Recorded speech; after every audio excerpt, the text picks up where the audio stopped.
ಶಿಕ್ಷಣ ಅಂತಕ್ಕಂಥದ್ದು ಹುಲಿ ಹಾಲಿದ್ದಂತೆ. ಅದನ್ನು ಯಾರು ಕುಡಿತಾರೋ ಆ ಕುಡಿದಂಥವರು ಅದನ್ನು ಗರ್ಜಿಸಲೇಬೇಕು. ಯಾಕಂದರೆ ಶಿಕ್ಷಣದಿಂದ ನಾವೆಲ್ಲವನ್ನೂ ಸಹ ಸಾಧಿಸ್ಬೋದು. ಶಿಕ್ಷಣ ಅಂತಕ್ಕಂಥದ್ದು ಒಂದು ಅಸ್ತ್ರ ಇದ್ದಂತೆ, ನಮಗೆಲ್ಲ ಅದನ್ನು ಬಳಸ್ಕೋಬೋದು.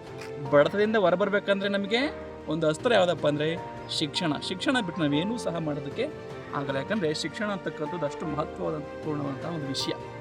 ಅದನ್ನು ಬಳಸ್ಕೊಂಡು ಸರಿಯಾದ ರೀತಿಯಲ್ಲಿ ನಾವು ಇದು ಮಾಡಿಕೊಂಡ್ರೆ, ನಾವು ಸರಿಯಾದ ಹಂತದಲ್ಲಿ ಅದನ್ನು ಪಡ್ಕೊಂಡ್ರೆ ನಾವು ಒಂದಲ್ಲ ಒಂದಿನ ಏನು ಮಾಡ್ತಾ ಹೋಗ್ತೀವಿ, ಸಮಾಜದಲ್ಲಿ ನಮ್ಮದೇ ಆದಂಥ ಒಂದು ಸ್ಥಾನಮಾನವನ್ನು ಪಡ್ಕೊಳ್ತೀವಿ.